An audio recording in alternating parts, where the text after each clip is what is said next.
The broadcast is now starting. All attendees are in listen-only mode. All right, thank you everybody for joining us and those that are in the special waiting room with us. I'm going to let Bob do a little quick introduction and then we'll kick things off. Cool. Bob Coppage, CEO Grand Poobah of Simplex-IT, located over in Stowe, Ohio. Awesome. And I'm Mike DePalma. I'm the Senior Channel Development Manager for Datto. So we are a backup disaster recovery company out in Norwalk, Connecticut, right outside of New York City. So typically I go around, I do a lot of these presentations live, but obviously I've been grounded for the last 7 months. So spending a lot of time on Zoom and go to webinar and all the rest. So before we get started, I kind of want to set the stage. I'm a little bit of a history nerd. I read a lot of history books and watch documentaries and things like that. So I always think about things in context of where we are. So if you look at the course of human history, there's always been these eras that have really defined, a specific age in human history, whether it's the Stone Age or the Bronze Age or the Renaissance. And with all of these, there were technological advancements that really propelled the human race. Now the problem is those same technological advancements were being exploited by the bad actors in every one of these phases. And now, you go out 1,000 years from now and you look back at the time we're in right now, clearly we're in the information age, the digital data revolution age. And I think everybody can kind of agree on that. And to be honest, thank goodness we are, right? I mean, where would we be over the last chaotic 6, 7 months if we didn't have access to all these remote communication capabilities and all the rest? But the problem is, obviously, just like every other stage that we looked at, there's bad actors exploiting those same technologies. And so it's always this race back and forth to see, who wins. And unfortunately, a lot of times the bad guys recruit a lot of the smartest people. So it's an ongoing battle. And when you look at really what happened, and this really goes for any sort of disaster, whether it's hurricane season down south or wherever it might be, there are certain phases that every company goes through. And specifically, when we look at what happened with COVID-19, I mean, first and foremost, phase one, crisis emerged. It came on us pretty quick. I was actually down in Mexico with Datto. I left on March 10th. At the time, there was a couple cases. 2 days later, that NBA player got it, and then they shut down the NBA, and everybody kind of raised their eyes. And by the time I came back on the 15th, we were probably on one of the last flights back from Mexico. I mean, the world had changed. I still haven't been into my office, anything like that. So it happened really fast. And so phase two was, all right, let's just make sure everybody's safe, right? And then when we got to phase three, this is really where IT came in, and it was, okay, we're all working from wherever we're working from. What do we do now? How do we operate? How do we stay protected? How do I get devices in people's hands? And this is really, and we're gonna talk about co-managed IT and the things that Bob does, but this is really where the preparation and the tools to enable you to work remote and install that business software and get all the security measures in place really came about. And then right now we're probably sitting, depending on where you are and what industry you're in, somewhere between phase 4 and phase 5. Eventually we'll get to the most cliched term in the industry, the new normal, which whatever that'll be. But I really think the focus here on phase 4, 5, and 6 is agility, because nobody knows where we'll be, and the ability to just be able to work wherever you're physically sitting is really going to be the new norm, in my opinion. Now, Bob, what do you think about these phases, and talk a little bit about where you were able to step in and some of the experiences you had? Yeah, it's fascinating. Yeah, I mean, I hate to say that about that because it sounds like this external, I'm really watching it and really enjoying it or whatever, which obviously isn't the case.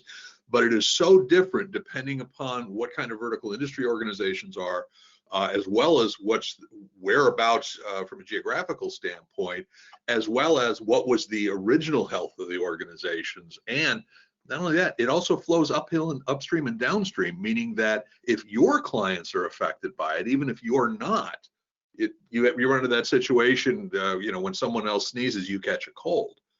So there was a lot of flexibility that we ran into, and where we truly had to implement work from home strategies immediately within a few weeks. Being in Ohio, we were aggressive in terms of some of the shutdown stuff that was done, but then had to play catch up to make sure it was done properly. And again, it kind of like what you were alluding to, this work from home mantra became work from anywhere, and agile became the word of the day. Yeah, when I came out of the construction industry, actually, before I came over to Datto, and we did large, schools, hospitals, and we always did a lessons learned afterwards. And a project could have gone as smooth as can be, but there's always lessons to be learned. And I'm hoping that the business community is doing the same thing as we kind of toggle back and forth between phase 4 and phase 5, and look at some of those pain points that everybody experienced to some extent, and not repeat those. Is that something you're going through now, Bob? Looking back Yeah, and saying for the next time this happens, or we're ready? it's a combination of those things. One is you want to make sure that you're ready, but you also want to make sure you're also you're flexible in terms of what responses are, because the next pandemic may not be the same kind, or the next disaster may not be a pandemic. It may be another hurricane. It may be a disruption in communication or something along those lines, which is where that word agility really comes into play. Because I'd hate to say you're ready for anything, but you're much more flexible in terms of your responses. Yeah, and I think that is the key. I mean, I think it's a living, breathing document as you look at what's going to happen here. So, we look at those cyber criminals. It has really shifted from the guy in his basement to organized, corporate, structured criminal enterprises. It's pretty amazing. I mean, there are places in the world where people go to the office, they punch a time card, they sit at their desk and do, cyber attacks all day long, and they punch out and they go home and they have dinner with their families, and it truly is this corporate structure. So when we look at what these guys are doing, and we see, the increase, and we've seen increase in ransomware. Our study showed that the increase in ransomware since Q2 was 124%. I was on a webinar last week where a gentleman from one of the cloud security companies said it was 500%. So it's still an increase either way, and it's because these guys are so opportunistic, right? They'll send, instead of sending the email out from your long lost uncle going to make a millionaire in his will. This really is, hey, this is from the CDC. Click here to see what kind of infections are in your area or what kind of precautions you need to take. And it took them just days to do that. I mean, that Johns Hopkins website that everybody checked out, especially early on, what states were getting infected and all the rest.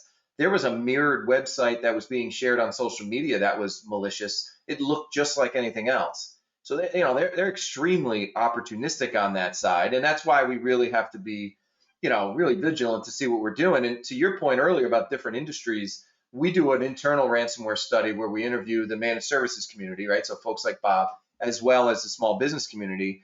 And we found every single vertical is susceptible to these attacks. And there's this false sense of security of, hey, I'm a small business. What criminal's going to spend any time attacking me? Well, with ransomware, they don't even care what your data is or whether it's valuable on the dark web. They just know that you can't operate without it. So they're able to cast this gigantic net and really impact every single industry out there. And the government put out a statement on Monday talking about the threats of ransomware and how there's been a spike during the last 6 months. And the problem is, when we look at the small and mid-sized business community, less than a quarter of these attacks are being reported. And for one, the FBI is not going to look into anything. They won't say it publicly, but probably $100,000 or less, maybe even more. They don't have the bandwidth to do that. They want you to report it so they can get some stats and maybe find some general vulnerabilities that are being exploited, but they're not putting a ton of resources into a $10,000 ransomware ask. But I think the bigger reason why people aren't reporting it is because they don't want that hit to their reputation. They don't want to be known as the company in their region, in their industry that's been attacked, because it's going to, even though the data might not have been stolen, it's still a blemish on your company. And so folks want to handle it real quick in-house, or that's the reason why people pay. They just want to get over it. They just want to be done with it. And so, that's one of the things we're running into. And I mean, when we look at these stats, Bob, I mean, do they kind of jive with what you're seeing actually out, in the workforce? Well, absolutely. And it gets back to the point that you were making earlier. The term I love to use is entrepreneurs. The bad guys are entrepreneurs in the classic sense. They look for opportunities and they will create their response or their marketing, their products for those opportunities. So anything that happens that generates a whole lot of buzz, a whole lot of interest, a whole lot of pardon my French, knee-jerk reactions to people will click on stuff, they will turn that into, whether it be mirrored websites like you're talking about, or phishing or spear phishing attacks or whatever.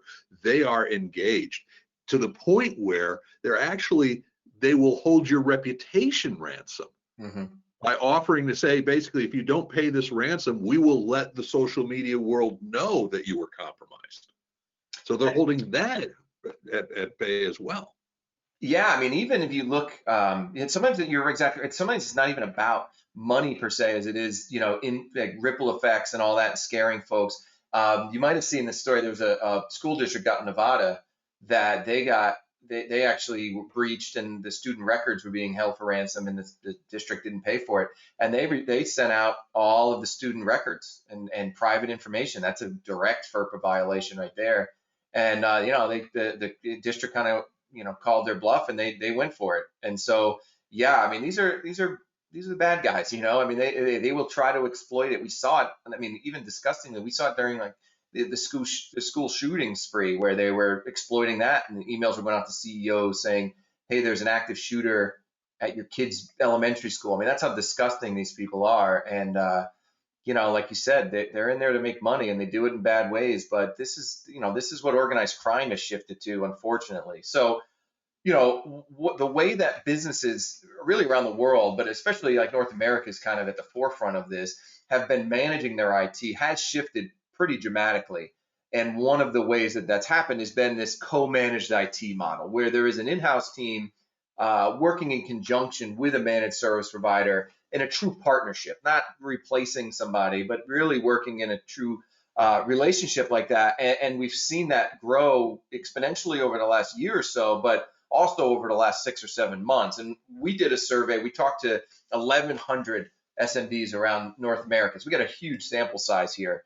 And we started off with kind of a basic broad question. Have you lost business or revenue due to IT? And you see it across the board.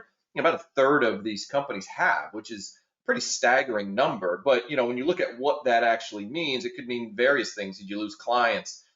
Did you lose money because your staff was shut down and then they had to play catch up, and those type of things? So what would you say, Bob, when you look at this broad question? I mean, what do you judge losing business or revenue due to IT to mean? One of the things whenever we talk to small medium business management is we try to get a feel for their interpretation of their own IT. Is IT an expense, or is it a value? And almost always the healthier companies are going to say this is value. This brings our ability to deal with our client needs in a more effective and efficient manner, brings value to our offering that we're giving. And so when that doesn't work, the company suffers in terms of value, and they know that. And so to me, that's the issue. And especially when you look at things like what happened this year as far as COVID and all of that kind of fun silliness, the flow of information and the flow of processing was significantly disrupted because the workforce was significantly disrupted. Yeah, absolutely. And we talked about, anybody that was in early heard me talking about the digital transformation topic, and it's really kind of replacing some of the basic manual things that a business does with technology. And again, that goes back to that first chart. And this is great. This is the world we live in. It's accelerating. It's not just about a necessity, like you said, a cost center. Like, hey, I have to pay for IT. It's actually driving revenue, and it's actually driving margin and all the rest. And so there's a huge opportunity for that. And when we looked at that survey, 71% of that sample size still handled everything in-house. The traditional, I have an in-house IT person who handles it. When you look at the 29%, the folks that were working with a managed service provider in some capacity, 61% were already in this co-managed model, which is it's pretty new. I mean, I know, Bob, you've been doing it for a long time, but it's kind of a new concept. It was mostly either handle it in-house or outsource. Now that collaboration has been really critical, and it's been awesome. And when we looked at those folks, those people within that 29%, as to why they did that and what their challenges were. I mean, security is top of mind for everybody. Just the typical, technical support, but the increasing cost of IT, compliance issues is key. I do a lot of presentations. I'm not a compliance expert by any means, but at the end of the day, what these compliance issues are trying to do is kind of shift that burden over to the business ultimately, and say, you better hope you're protected, because if not, we're going to come knocking on your door and make sure you have to open up your plan. And then the complexity of things, the complexity of, I know I need a new antivirus, but is it just, hey, I went with the cheapest one, or the guy with the best sales rep or marketing, or is it truly the best for my business? And so these are the reasons why we see people saying, hey, I do have a great in-house IT team, but there's ways that working with a managed service provider makes a lot of sense. And when we looked at the folks that were outsourcing, where did they kind of stand?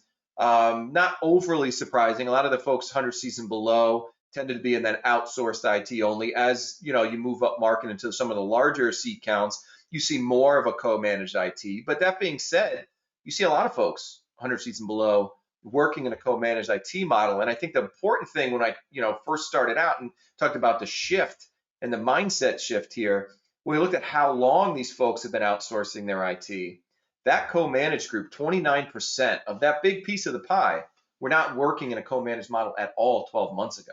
So this is a newer concept that's really, catching fire throughout the business community because they're seeing the true value in it. And ultimately, the thing that makes the most sense is, look, how satisfied were they with how they were managing their IT? The internal only were the least satisfied. That big 71% chop of the pot there. Outsourced IT comes in second, and then co-managed IT tended to be the most satisfied with how they manage their IT.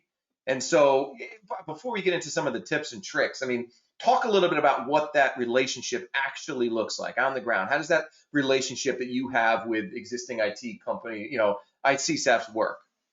Yeah, and again, I've written the only 2 books that are written on this topic currently out there on co-managed IT services. It is a relationship. There are certain things that internal IT, like you were talking about, internal IT does not have the time to review all possible tools and products and services and all that.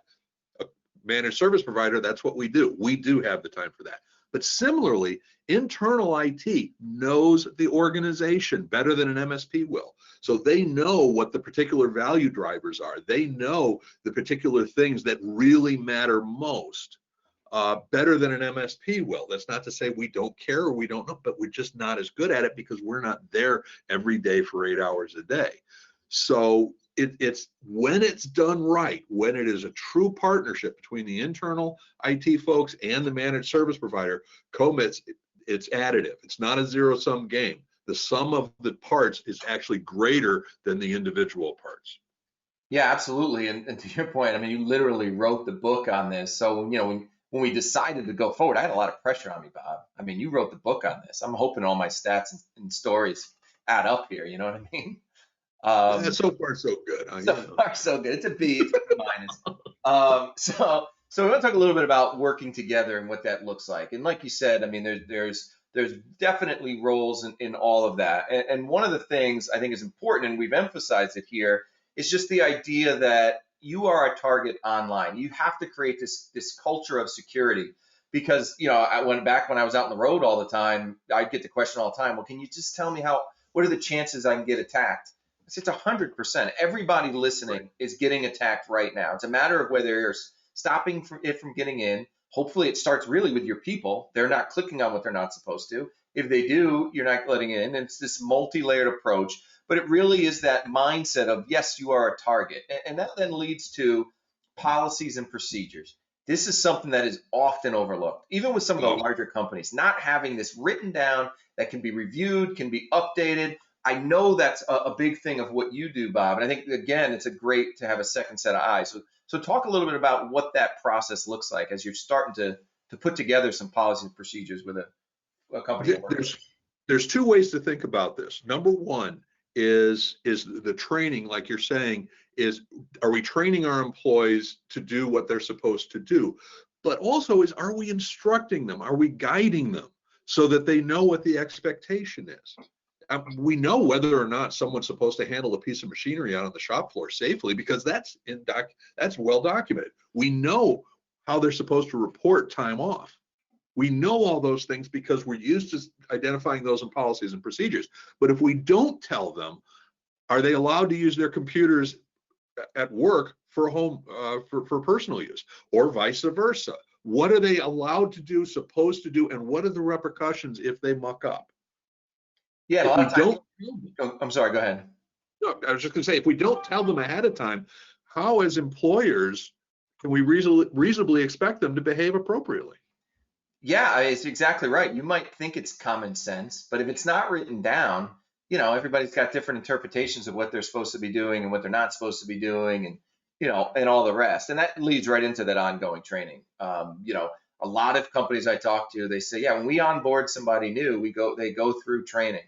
And like anything else, the folks that are listening to this webinar, for the next 2 weeks, you will be, all about security, and okay, these are the threats, and it's human nature. If it's not ongoing, it's out of sight, out of mind. And so, talk a little bit about that, Bob, when you talk about ongoing training. I mean, 91% of the data loss and downtime becomes because of user error, not necessarily because of a malicious act, but because people didn't know what they were not supposed to click on.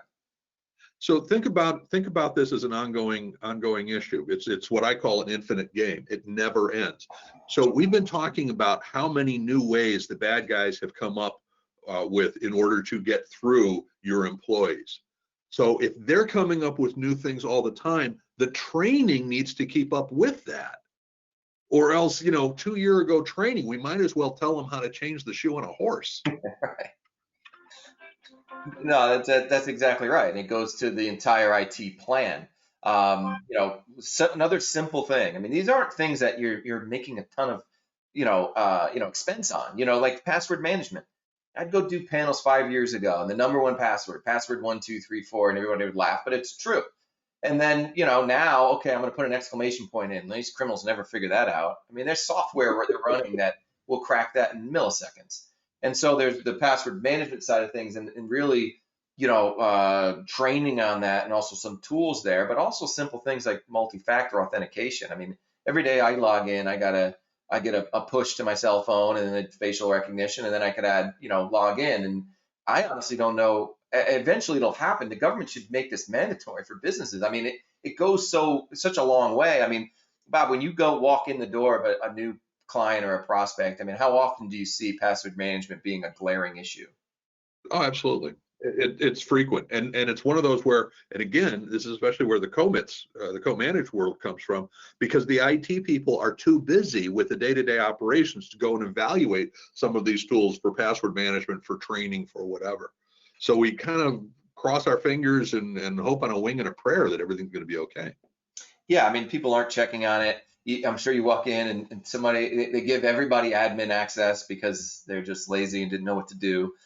Things like that. And it's simple things like not leaving devices unattended. You talked about it earlier about, bouncing back and forth from personal devices and company issued devices. And, I used to be on the road, and Starbucks was my second office, and I would do a lot of work from there. And it amazed me how often I'd see somebody leave their laptop open and go wait in line and get a cup of coffee, or go to the restroom where they're leaving it completely unattended. And you're like, this is a public Wi-Fi. You don't know these people in here. The same goes for the work from anywhere. I mean, I got a 7 and a 9-year-old. I don't think they mean to do bad things, but they want to go Google their Fortnite stuff and Minecraft and all the rest, and who knows what they're clicking on. So, it should just be common sense. But again, if it's not in policies and procedures, it might not be common sense to a lot of folks, right? I mean, it's pretty scary stuff. And then that leads into being careful what you click on. I am overly paranoid about everything, and so is my wife, and she makes fun of me because she says, when we ever do click on something, it'll probably be you, and I'm to make fun of you for the rest of your life. But this is something that, again, should be in policies and procedures. If you've got a computer or a laptop or whatever you have that has access to business software, there are places you're just not supposed to go. There needs to be a separation there. And again, it goes into the training, but it seems like common sense, but it's got to be listed on there. And then it leads, we start getting into the technology and making sure, we talked about complexity, and more importantly, the evolution. Just like training 2 years ago might be outdated, I hear folks say, oh, no, we invested in our security 3 years ago. We're good. We made a huge investment.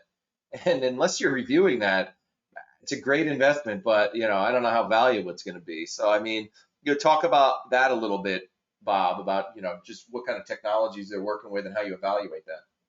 Yeah, if you essentially cannot talk about an ongoing process, you're not secure. It's kind of like, to your point, if a company invests in the most sophisticated lock for a front door, but then people always block the door open with a cinder block so people can get in easy because it's more efficient and more effective, that door is useless. And if no one's monitoring the door to see that that's what's going on, it's doubly useless. So you have to have these layers implemented, whether it be training, monitoring, policy and procedures, the technical solutions like antivirus and malware protection. You can't just look for one size fits all, and then each one of those are going to evolve as the threats evolve. Yeah, absolutely. It was interesting too in that ransomware study that we did of the businesses that were attacked or actually, the ransomware actually hit them. 94% did have an antivirus in place. Doesn't mean you should everybody has to have one, but it just shows that some of those, they just weren't being monitored, they weren't being updated, and all the rest. And that leads into backups, and that's the world that I live in. But nowadays, I mean, data lives in so many different places, whether it's on endpoints that should be sharing at the shared drives but don't, whether it's things like O365 and the explosion of Teams and all the rest. Data lives in so many different areas, and having a backup solution in place is a necessity, and most people do. But the problem is it integrating with everything else, and is there somebody testing those backups? Most businesses can answer how often they're taking their backups, but when I ask them who's testing them and who's actually reporting on that, you get a lot of blank stares. And then you talk about how long is it going to take you to recover that data, and then there's a lot of blank stares because they don't know. They've never done a disaster recovery test, and this is, it's critical, not just because it's the world I live in, but I mean, I think any business should be very very diligent in making sure that all of these things are protected. I mean, Bob, you got anything to add on that? Well, backups are the last solution to every problem in IT. Period. No matter what the issue is, a good backup is the final solution if all else fails. And essentially, an untested backup is a form of prayer. Yeah, which is exactly right. I mean, it is your last line of defense, and it's one of those things that people do view as an expense, right? That's one of those things. Oh, it's a necessity, but it really, I mean, it's one of those things that can keep your business up and running. Something as simple, again, we talk about policies and procedures. Does your company have a mobile device policy? Another thing that goes overlooked all the time. And again, you can go Google some stories very recently. I mean, there's new ransomware variants out there that are specifically attacking mobile devices.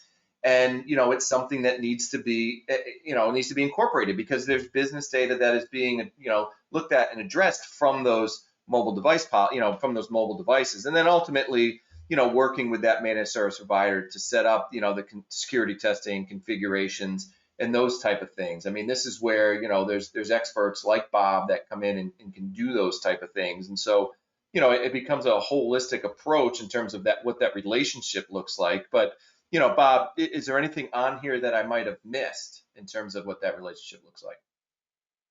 No, I mean, you're basically nailing it. The challenge that you have are, again, it is constantly moving, and you also have constant opportunities to try to create protection, to try to create good policies and procedures, but you're also expected to keep up with the day-to-day operations as well. Yeah, exactly. And the good news is, we as the business community in general, I mean, we're heading in the right direction. You've taken the time out to join this webinar. Hopefully, it's been recorded. You could share it with other folks in your office. But I think that's the good thing, is that we are starting to see folks open their eyes to all of these things.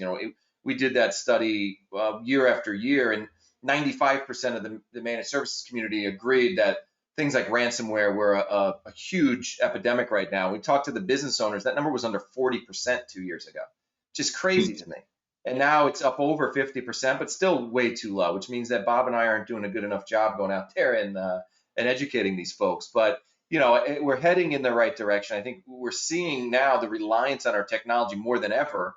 And I think this is one of those things where having a conversation with Bob and his team really can go a long way, even if it's just one of those evaluation type things. So, I mean, with that, Bob, you got anything to wrap things up? No, basically, if any of you are interested, whether you're interested from a management perspective or from an internal IT perspective, just email me, the contact, bob@simplex-IT.com, and I'll send you a copy of my CEO Survival Guide to Information Technology, as well as I Don't Want Your Job as Co-Managed IT Services, the Right Fit for You. Those of you who know me, I don't strong arm sell. We want to build a relationship. That's our priority here. Yeah, just to give a small plug, I've read all of Bob's books, and they're very good, entertaining reads. And unfortunately, I've given mine all away to people because I really think they're great reads. So I encourage you to take a look at that as well. But we said we were going to keep it to about 30 minutes, so we did that. I appreciate everybody's time here. Again, I highly encourage. You might be, there very well might be that you're all set, and everything is good, but it's worth another set of eyes Bob and his team coming in and taking a look at what you have, see if there's any of those gaps, go through that lessons learned to see, that you're prepared for whatever that next piece might be. But Bob, I want to thank you for including me on this. This was a lot of fun. I learned a lot from listening to you. So appreciate everybody's time, and Cool. thank you all very much. Thank you.